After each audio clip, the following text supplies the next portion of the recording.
started with a knock no one was expecting. Not late at night. Not in that kind of silence. And not from children with voices that didn't match their faces. "Please, we can't come in unless you invite us." Those were the first words Ellie Watson heard from the other side of the door. Words that would haunt her until the day she stopped speaking altogether. And the terrifying part? She wasn't the only one. I was 14 when it happened. I remember the storm first. The wind moaning like something alive. Rain slapping the old tin roof of our lake house. My parents were asleep, and I was curled up on the couch with a fleece blanket and a cup of cocoa, watching static dance on the screen because the power had just blinked out. I didn't hear the knock at first. I felt it, like the air went still, held its breath. Then came the sound, deliberate, too calm for a stormy night. 3 slow knocks, then silence. Then again, knock, knock, knock. I froze.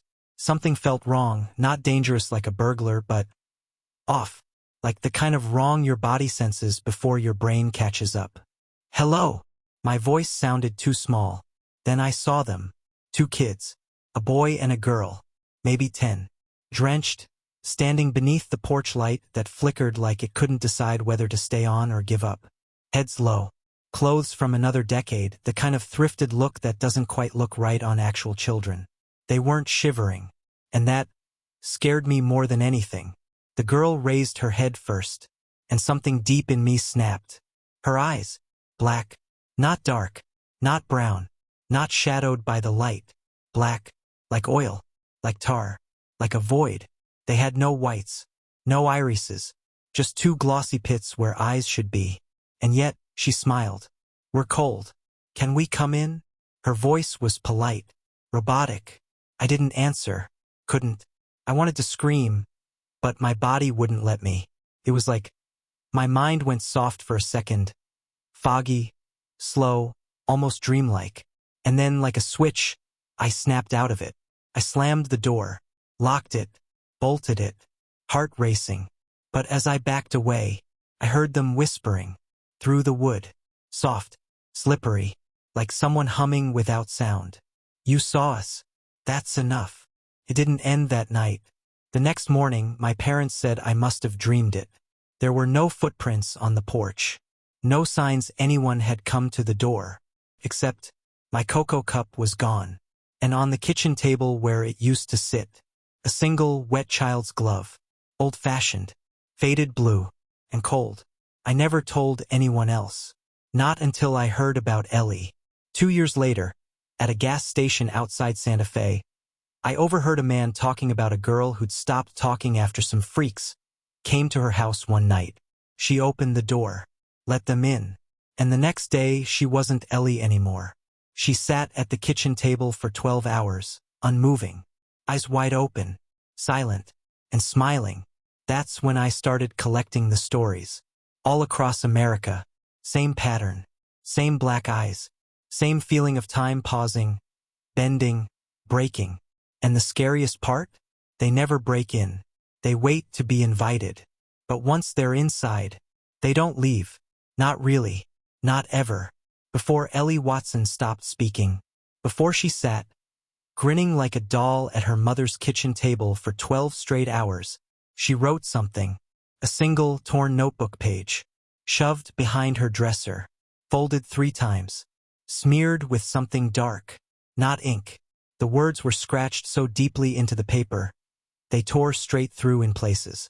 It's the only thing she left behind that tells us what happened the night she opened the door. And once you hear what she wrote, you'll understand why her mother burned the rest of the diary. "I didn't want to let them in. That's how it started. I didn't want to, but I couldn't stop smiling." Ellie's handwriting had changed. Usually loopy and neat. Now sharp, jagged, like she'd written it in a frenzy or fear. There were no margins. Just line after line. Word after word. They knocked 3 times. But I heard them 6 times. It was like my ears were lying to me. Like the air was echoing wrong. She said she opened the door automatically. Didn't remember standing up. Didn't remember unlocking the deadbolt. Only remembered the wet smell. They were already halfway inside before I realized the door had even moved. The boy looked at me and said, "It's good you're alone." From that point on, the diary becomes fractured. Ellie's words started to break into lines, not like prose, more like poetry written in panic. They moved like still things. They blinked at the same time. They knew my name before I said it. They said they liked my thoughts. The girl put her hand on my head and whispered, "Let us touch your mind." And I smiled. I couldn't stop smiling, even when they started asking what scared me most, even when they said they already knew. Ellie's mother found the page a week later. She hadn't wanted to go into Ellie's room. The child psychologist had said it was better not to disrupt her environment. But something had been scratching inside the walls that night. And when she walked into Ellie's room to find the source, Ellie was asleep, but she was smiling in her sleep and whispering a name she'd never learned before, a name her mother still refuses to repeat. She looked behind the dresser when she heard something fall. That's where she found the page. Trembling, she read it. And what scared her most wasn't what Ellie had written. It was what was scribbled on the back of the page, in completely different handwriting. Smaller, colder, just 3 words. "She sees now." That night, Ellie's mother burned the entire diary in a metal bucket on the porch. She said it smelled like melting plastic and rotted teeth. She didn't sleep for 3 days after. She still hasn't told Ellie's father what the last line on the second page said, because she tore that part out and buried it. But what she did admit, in an anonymous online forum 8 years later, was this: "It wasn't the diary that scared me. It was the way Ellie's smile grew bigger while I read it. Like part of her remembered. Like part of her was glad I knew now too." You might be wondering, how many other kids have seen them? How many smiled just like that? How many let them in? The answer might already be sitting in a yearbook, in a class photo where one kid's eyes look just a little too dark, a little too empty, and nobody remembers their name.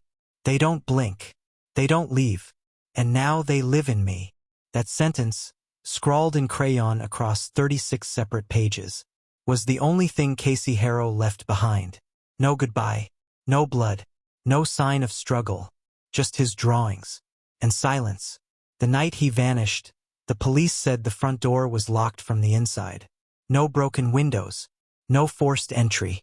But something was missing. Casey's eyes in every photograph. The Harrow family lived in a small trailer park outside Platte City, Missouri, in 1995. A broken neighborhood made of peeling paint and cigarette smoke. But it was home. Casey was 8. Loved puzzles. Hated loud noises. Always wore a red hoodie with a missing zipper. His mom, Lila Harrow, was a single mother who worked nights. She'd leave snacks on the table and a sticky note on the fridge that always said, "I'll be home before you wake. Lock the door. Love, Mama." That night, July 14th, something changed. She came home around 4:20 a.m. The trailer smelled like oranges and mold. Casey's juice was untouched. The blanket on the couch was folded, too perfectly. His bedroom door was open, the window shut, and the red hoodie still hanging on the back of the chair. But no Casey, just the silence. Too silent, like the trailer was holding its breath. The police thought it was a runaway case. They searched the area. No leads, no prints, no witnesses. No one remembered seeing Casey that week. Not neighbors, not his school, not even the man who sold him candy every Tuesday. It was like he'd never existed. Until Lila started hearing scratching in the floor. She didn't tell the police, didn't tell her sister. She just waited until it happened again. 3 nights later. 3 slow scratches beneath the floorboards in Casey's room. She peeled back the old carpet, pried up the rotting wood, and found a stack of papers, crayon drawings, all by Casey, all dated in the corner. July 12th, July 13th, July 14th, and one, July 15th, the day after he disappeared. But the last page had no date, just that sentence. "They don't blink. They don't leave. And now they live in me." Every drawing was the same scene. Casey sitting on the floor. 2 children standing in front of him. 1 boy, 1 girl.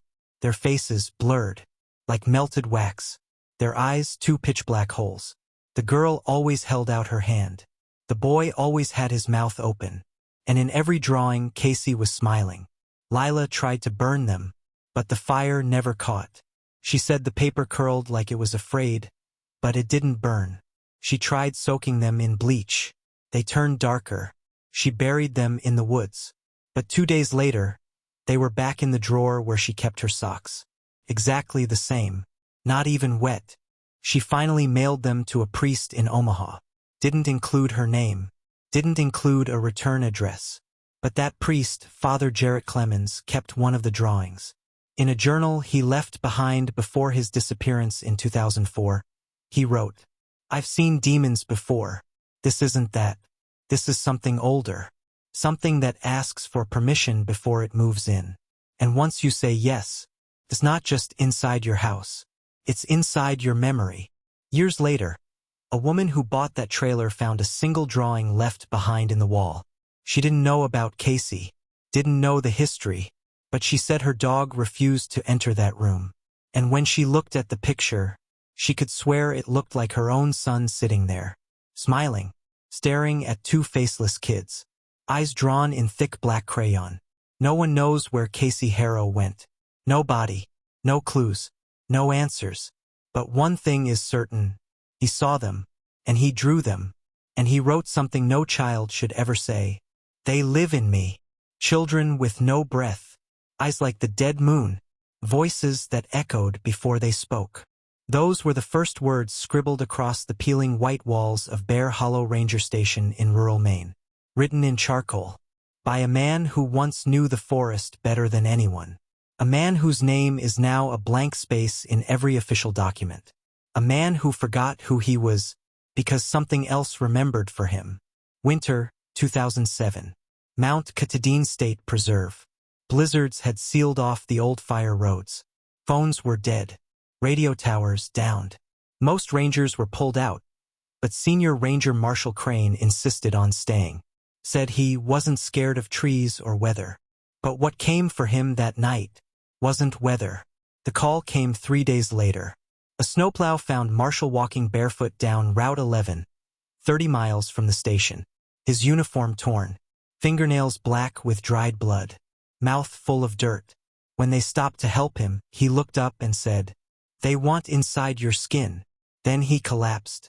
Hospital reports were contradictory. No signs of head trauma. No frostbite, despite the sub-zero temperature. But his memories were missing. Name? Gone. Family? Forgotten. He only answered to "Sir," and flinched at the sound of children's voices on the hospital TV.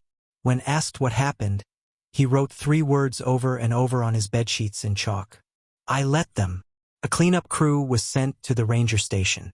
They expected storm damage, but what they found was something else. Charcoal drawings, hundreds, scrawled on the walls, the floors, even inside cabinets, all showing 2 small children, identical to previous accounts. 1 girl, 1 boy, dressed in old-fashioned clothes, and always those black, expressionless eyes.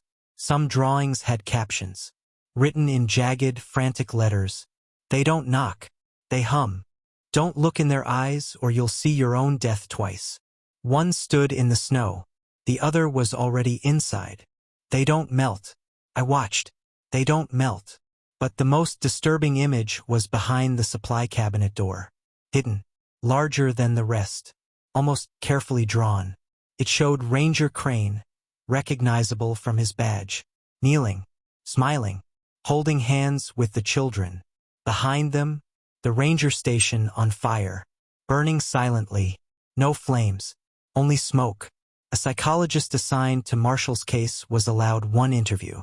She asked him what the drawings meant, why he never tried to leave, why he stayed for 3 days alone in a snowstorm. He smiled, a cracked, joyless thing, then whispered, "They asked for warmth. I gave them fire." When pressed further, he began to weep. Not normal crying, silent tears, no breath, no blinking. Then he said something the psychologist would later call the moment everything went wrong. "It wasn't their eyes that scared me. It was mine, reflected in theirs." smiling when I wasn't. Later that night, he vanished. Hospital room locked from the inside. Window never opened. All that remained was the patient bracelet on the bed. And one word scratched into the mirror. Remember, but written backward. As if seen from the other side, Ranger Marshall Crane's name was removed from all public records. Officially, he never worked at Bear Hollow, never existed, but the drawings? Still stored in evidence, still cold to the touch, still smell faintly of ash and wet wool. And the ranger station? Boarded up, condemned. Locals say the trees near it whisper your full name, even if you never spoke it aloud. And now you might be wondering, if all these people saw the same two children, wrote about them, drew them, feared them, what are they? Are they ghosts, demons, aliens? Or are they something older, something that asks before it consumes? A knock at the edge of reason, waiting for you to answer. No one ever saw her leave the bus, but something walked her into the woods, and she looked happy to go. That's how Officer Marla Hickson described the final seconds of the surveillance tape from Greenvale Elementary, a quiet town nestled between thick pines in rural Oregon. It was spring 2013. The air was damp. The morning fog hung low like it was waiting for something. 7-year-old Naomi Bellamy stepped onto bus number 42 at 7:04 a.m. She never made it to class, and to this day, she has never been found. But what that footage captured, frame by frame, would ignite a quiet panic among the local police. One that was buried, scrubbed, and never reported to the press. Naomi was quiet, curious, and unusually artistic for her age. She drew obsessively, chalk on her bedroom wall, finger paint on cardboard, even carving doodles into the underside of the dining table. But for 2 weeks before her disappearance, all her drawings changed. Gone were the sunshine houses and smiling stick figures. Instead, she drew 2 children. One girl, one boy, tall, expressionless. Their eyes were solid black, sometimes filled in with marker until the paper tore. She never gave them names. But in one drawing, Naomi wrote a message beside them in crooked crayon handwriting. They don't like rules. They like me. Her teacher chalked it up to imagination. Her mother assumed it was just a phase. No one suspected that Naomi's drawings were descriptions. Not fantasies, not dreams, but memories waiting to finish themselves. The day she disappeared, the bus arrived at school at 7:39 a.m. 23 students disembarked. Naomi was number 20. The camera showed her standing up, smiling, clutching her sketch pad. She walked down the aisle, paused, then turned her head sharply, as if hearing something no one else did. She smiled wider, stepped off the bus. And that's where the footage becomes impossible. There's a 2-second audio anomaly, a soft hum, like static underwater. And then, frame by frame, Naomi is seen walking slowly toward the tree line behind the school. But here's the part that shouldn't be real. Her hand is reaching up, holding something, someone. But there is nothing there. No figure, no outline, no shadow. Just Naomi, smiling, walking, disappearing into the fog. And in the final frame, she lifts her head, turns slightly toward the camera, and her eyes, they're black. Investigators were shaken. They scrubbed the footage over and over, called in tech experts. No glitches, they were told. No editing, no tampering, and no explanation. Naomi's sketchpad was found inside her backpack on the bus seat. The last page was covered in circles.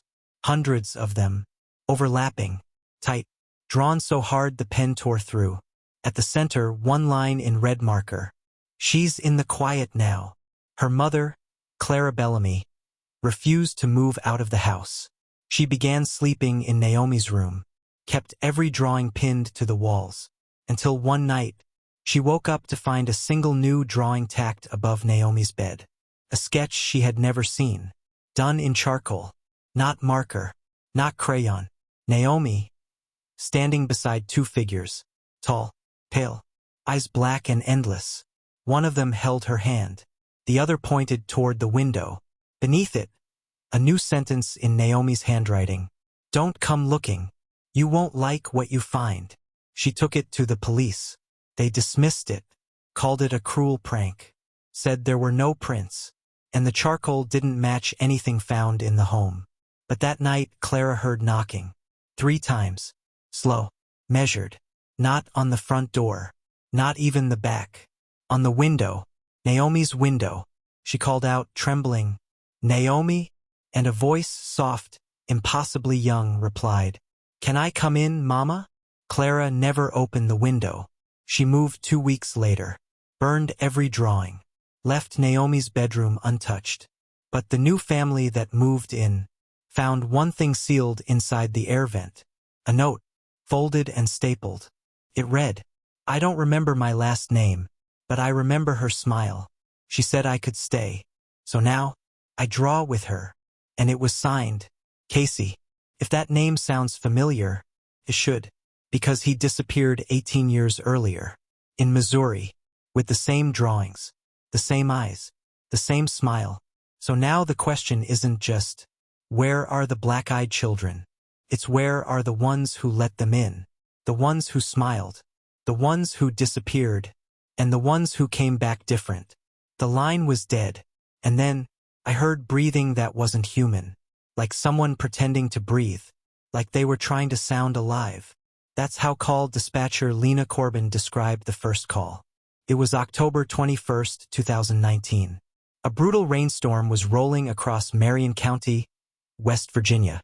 Lines were flooded, branches falling, phones ringing nonstop. But at 1:16 a.m., a call came through that wouldn't show a number.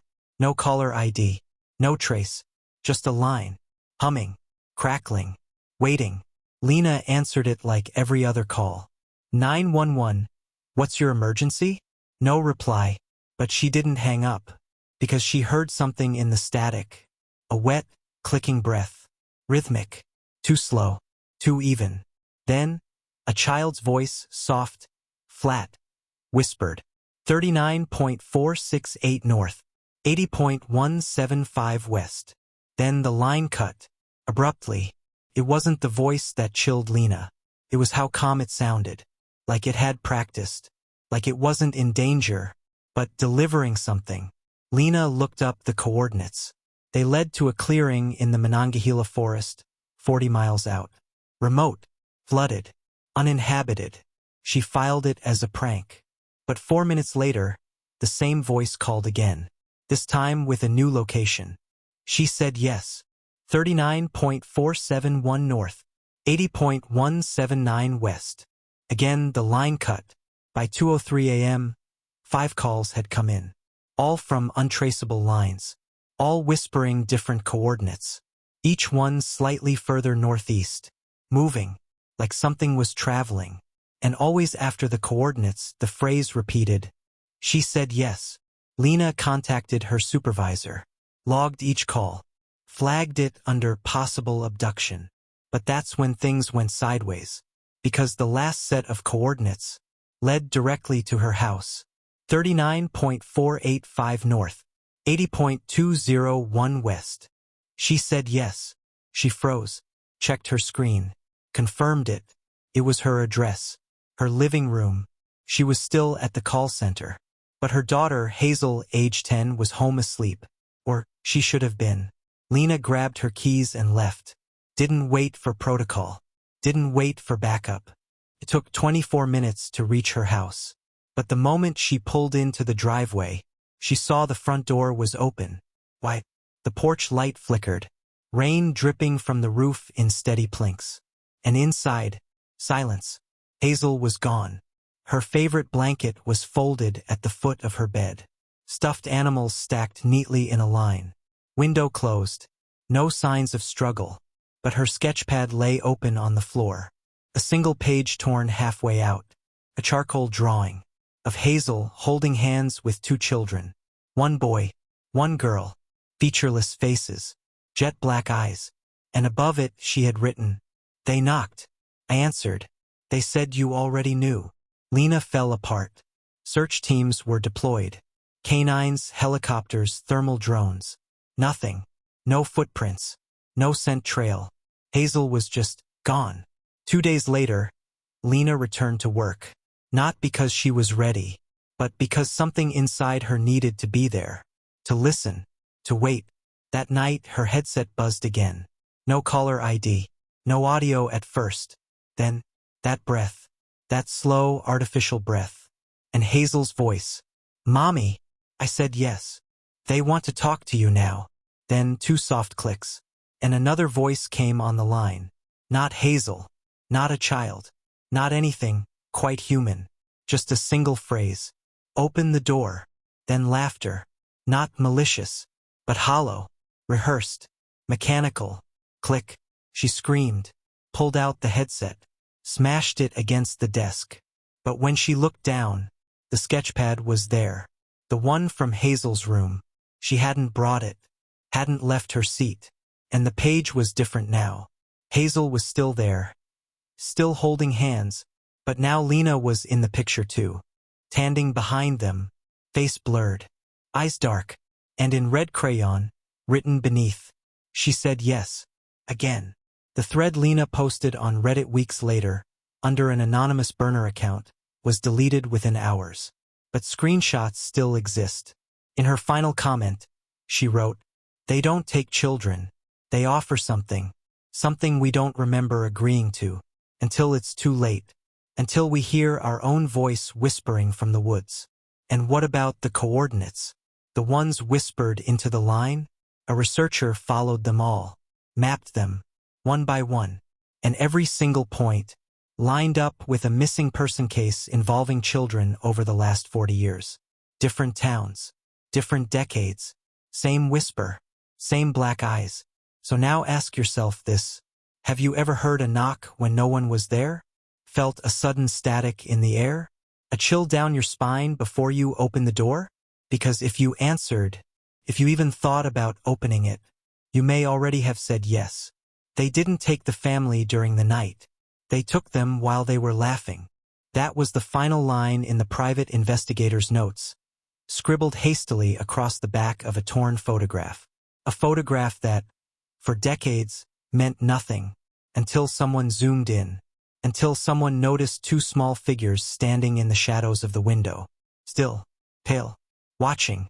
December 11th, 1971, Shallow Brook Farm, Pennsylvania. The weather had just turned. First snow fell over the cornfields like a white curtain drawn across something the earth didn't want seen. The Ashford family, Leonard, 38, Miriam, 36, and their children, Peter, 9, and Lydia, 6, were considered quiet, kind, and plain.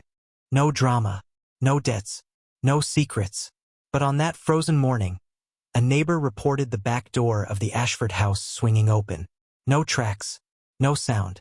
Police arrived to find no signs of forced entry, no bodies, food still warm on the table, chairs pulled back like someone stood up mid-bite. Every drawer was open, not rifled, just opened, deliberate. And in the living room, placed neatly on the coffee table, was a single object, an 8mm film reel, labeled in pencil, "Dinner, December 10th. Authorities watched it weeks later, after sending it for processing. It was silent, no audio, just grainy footage of the family eating dinner together. Miriam cutting pie, Leonard laughing with Peter, Lydia coloring on the floor. Nothing unusual, until the 6:34 mark. That's when Leonard stands to fetch a second helping. As he turns, the camera catches the kitchen window. And there they are, 2 children, unmoving, staring. One boy, one girl, clothes soaked, hair flat, eyes dark. Not in shadow, not low resolution, just black, like ink spilled in a snowdrift. No one in the family sees them, not once, not during the rest of the 11-minute reel. Even as Lydia points toward the window at one point and says something, everyone just keeps eating, smiling, unaware that they are being watched, closely, patiently, until the tape abruptly ends. Not with a click, not with a fade, just static, then black. Investigators searched the woods surrounding Shallow Brook for weeks. No prints, no blood, not even a boot scuff. Just one disturbing detail. Every mirror in the house was shattered. From the inside, and written in marker on the back of Lydia's bedroom door, a message no one noticed until weeks later when they went to box the room. We asked politely. They said yes. The case went cold. Decades passed. The farm was bought and sold 6 times. But none of the owners stayed longer than a season.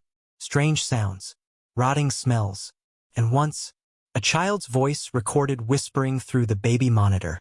You left the window open. In 1998, a paranormal researcher named Julian Dobbins found the original Ashford tape in an evidence box at a county auction. He digitized it, cleaned it frame by frame, and made a chilling discovery. In the final 2 seconds, one of the black-eyed children seems to move. Not walk, not blink, just tilt their head and smile. That frame was removed from the online archive days later, because viewers started reporting the same thing. Their own lights flickered when they paused the video. They heard knocking 3 slow taps. And worst of all, some claimed they saw 2 children standing at their own window, smiling, waiting, asking. Julian never released the full tape, because in his final interview he confessed, "I saw something that wasn't filmed, a reflection, my face, smiling when I wasn't. I turned off the projector, but I kept hearing the tape spinning." He was found 3 days later. Every mirror in his apartment shattered. His camera still recording. And on his laptop, a single open document. They watched us eat. They watched us laugh. They were patient. They don't need the night. They just need a yes. So what are the black-eyed children? They're not ghosts. Not demons. Not urban legends. They're invitations. Old ones. Wrapped in faces we once trusted. Childhood. Innocence. The helplessness that makes us open the door before we question why. And they don't take us. They convince us to say yes, to smile, to follow. Because once you let them in, they don't leave. They just move in deeper. Into your house, your dreams, your family, your thoughts. Until one day, you're the one whispering from the woods, holding a child's hand, and smiling. Final note. If you hear 3 knocks tonight, don't answer, don't listen, don't speak, because once you say it, even in your head, even by accident, they'll know, and they'll come, because you said yes.